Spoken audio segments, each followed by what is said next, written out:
Moins de 2 semaines avant la sortie très attendue de Star Wars Les Derniers Jedi, les acteurs se sont retrouvés dimanche dans un lieu tenu secret, à Los Angeles. Dans ce nouvel opus de la saga intergalactique, les personnages féminins occuperont le devant de la scène. La mort de Carrie Fisher a provoqué une terrible perturbation dans la Force, mais les femmes qui jouent dans Star Wars Les Derniers Jedi ont promis dimanche de faire honneur à la princesse Leia. Les acteurs se sont retrouvés dimanche dans un endroit tenu secret à Los Angeles avec le réalisateur du nouvel opus de la saga, Rian Johnson, moins de 2 semaines avant la sortie du film, annoncé pour le 15 décembre. On vous montre des femmes qui ne sont pas grandes et musclées, juste parce qu'elles font ce que font les hommes.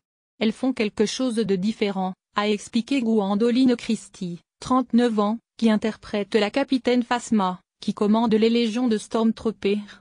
Et en plus, on vous montre aussi un personnage complexe ou un personnage en train d'évoluer qui fait montre de traits de caractère complexes. Je suis ravie que quelque chose de légendaire comme Star Wars ait décidé de refléter notre société, a-t-elle ajouté. Star Wars, reflet de notre société. Les Derniers Jedi, filmé sur la côte ouest de l'Irlande et dans les mythiques studios de Pinewood près de Londres, marque le retour des personnages découverts dans Star Wars Le Réveil de la Force, il y a 2 ans. Gwendoline Christie, accompagnée sur scène par la garde prétorienne toute de rouge vêtue, a été rejointe par le reste de l'équipe et en premier lieu Daisy Ridley, qui incarnerait l'héroïne du film, mais aussi John Boyega, Adam Driver, Oscar Isaac, Andy Serkis, Domhnall Gleeson et Luke Skywalker lui-même. Marc Hamill. 2 nouveaux visages sont venus s'ajouter à la galerie. Kelly Marie Tran, qui interprète une mécanicienne de la Résistance, Rose Tico, et Laura Dern, qui elle incarne la vice-amiral Amilyn Holdo. Daisy Ridley, qui a seulement 25 ans, a déclaré avoir grandi à Londres dans une famille de gauche où le sexisme n'a jamais été un problème et avoue avoir été totalement submergée par l'accueil fait à son personnage de Rey dans Le Réveil de la Force. Une jeune femme déterminée, intelligente, courageuse, en un mot un personnage féminin comme il y en a encore peu à l'écran.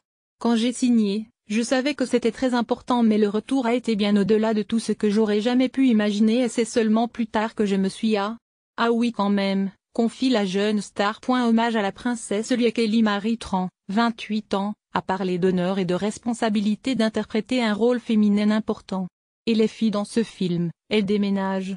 Chacune est tellement talentueuse, a-t-elle renchéri. Carrie Fisher, qui interprétait le général Leia Organa mais restera mieux connue comme la princesse Leia de la première trilogie avec sa robe blanche et ses tresses en escargot, est décédée en décembre, mais elle avait déjà tourné toutes les scènes où elle apparaissait. J'étais obsédée par la télé et le cinéma dès le plus jeune âge, mais elle est restée à mes côtés tout du long, se souvient Gwendoline Christie, également connue comme l'interprète la femme chevalier Brienne de Tarth dans Game of Thrones. Elle est vraiment intéressante, elle est vraiment intelligente, elle est vraiment drôle, elle est courageuse, elle est audacieuse, elle se fiche de ce que les gens pensent et elle ne se laisse pas dire quoi faire.